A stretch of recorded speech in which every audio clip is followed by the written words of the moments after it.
Liberation Day, Independence Day, the greatest day in American history, or the end of the global economic order and the start of a dangerous new world? Welcome to The Week in Business with me, Christian May. In the end, it was classic Trump, sometimes reading from an auto cue as if for the first time, sometimes veering off script in erratic directions, calling out supporters in the crowd, bringing up oversized props to illustrate his thinking.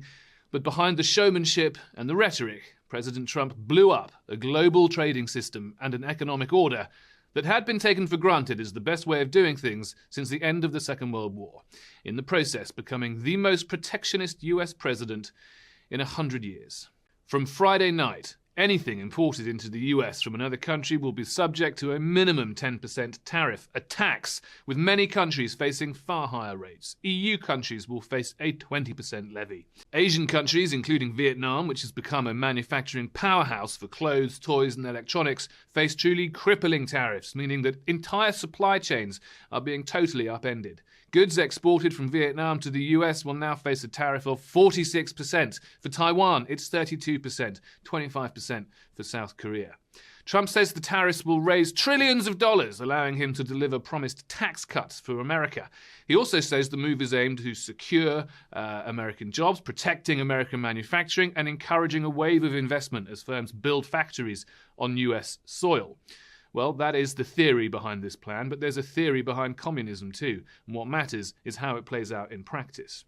Countries around the world, including the UK, are now urgently trying to figure out a response while hammering away at their US counterparts in a bid to negotiate.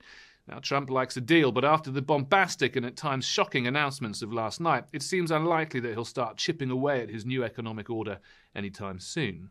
So where does this leave the UK economy? Well, the US has whacked 10% tariffs on exports from the UK to the US, all of which will now apply to the £60 billion worth of goods that British firms ship across the Atlantic each year, including, of course, cars, where the US is our largest export market, and they face a separate levy of 25%. So there will be a dramatic economic impact.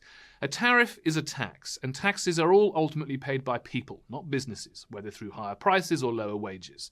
Trump's tariffs will be felt by people here in the UK and in the US, and it's true that 10% is better than 20% slapped on EU countries. Chalk that up as a Brexit win if you like. But Starmer is setting his hopes on a more comprehensive deal, with talk of a US-UK trade agreement being thrashed out.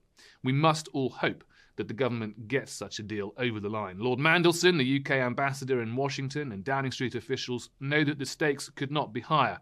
Trump has swung a wrecking ball through the Chancellor's spring statement, her fiscal headroom, and the OBR's economic growth forecasts. Numbers that were frankly shaky last week have crumbled today.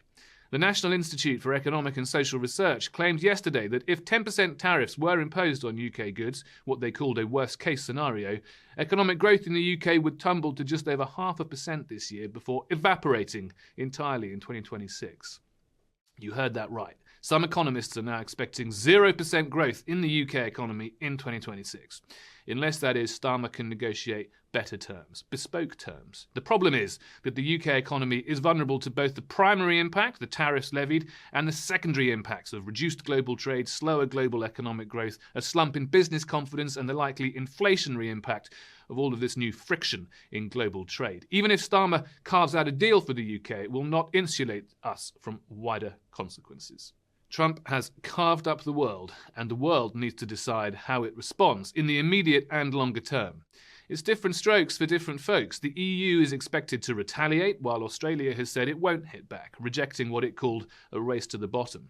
Good on you, Australia. Trump sees himself as master of all he surveys. But if there is a winner from this breathtaking act of economic vandalism, it will probably be China. With global supply chains and manufacturing operations being fundamentally reprogrammed in the months and years ahead, China stands to benefit enormously from America's new protectionist mindset. And that cannot be what Trump had in mind when he hailed the dawn of a great golden age for America. Global markets are reacting to this new reality as we speak, and they'll react again when countries and territories announce their response. All eyes are on the EU's position, which is set to emerge over the course of the next 24 hours. So all I can say is strap in and stay with us at cityam.com and through the CityAM app as Trump remakes the world.